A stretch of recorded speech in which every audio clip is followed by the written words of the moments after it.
And time for our weekly trip to the new zoo. Neil Anderson joins us again live from Suamico. Good morning, Neil.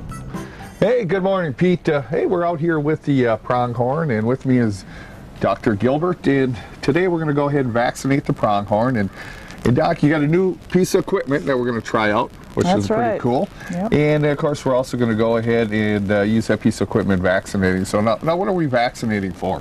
We're vaccinating these pronghorn for enterotoxemia, which is a bacterial infection, and then also for rabies.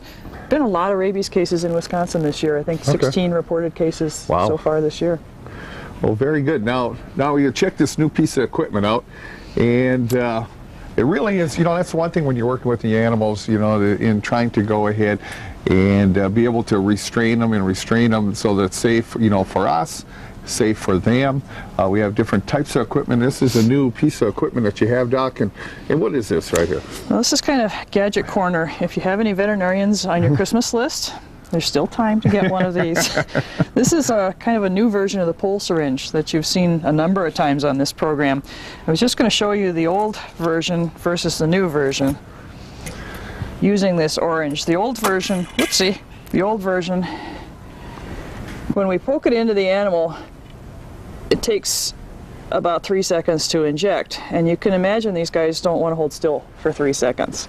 So we've been trying to find things that are quicker and more stress-free and involving a little less restraint.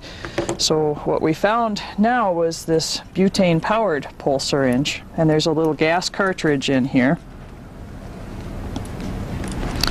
And when we inject with this, it compresses it in instantly. So it takes like less than a second to inject the animal. So that's what we're going to try with these guys, because we're pretty sure they're not going to hold still for this. So we're just going to switch this out to vaccine. As you can imagine, Pete, you get an animal that can run about 53 miles an hour. Yeah. And the nice thing about this too is that with the staff, Jess, one of our zookeepers here, they've got a real good working relationship so that you can go ahead and you can work with them. They're nice and calm. That's one good thing, especially when you're vaccinating. You want the animal with that particular type of demeanor.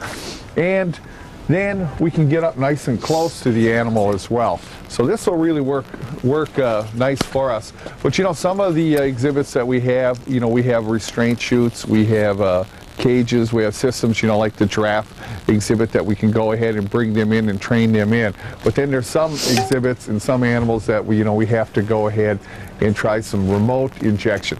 Now instead of using a blowpipe, that could hit, bounce off, and then we really don't know exactly if we've got everything in it. This is really going to work out nice for us. So it's having these tools like this to go ahead and have the ability to go ahead and vaccinate properly is really nice for us, and we're going to be just about ready to go. Okay. A few more seconds, so. Yeah, so Pete, if you want to come out for a vaccination today. Sure, yeah. Well. Come on out. Oh my. But you can see, we've got the male over here. This is Sundance, and he'd probably be our first contestant here because he just loves to mess with us over here. Okay, so is Dr. Gilbert. All right. And we're ready to go. And then we'll take it away. Suspicious already, aren't you, Sundance? As you know, they can see 3 miles away, so I think they pretty much see the pole. This won't hurt a bit, Sundance.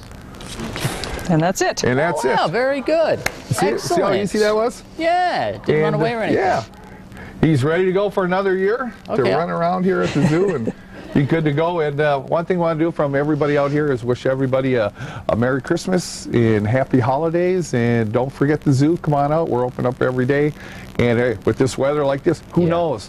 Temperature gets warm enough, we may have giraffes out. You never know. You never know. In December or January. We did 1 year. Wow. That's amazing. All right, Neil, thanks. You have a great Christmas, too.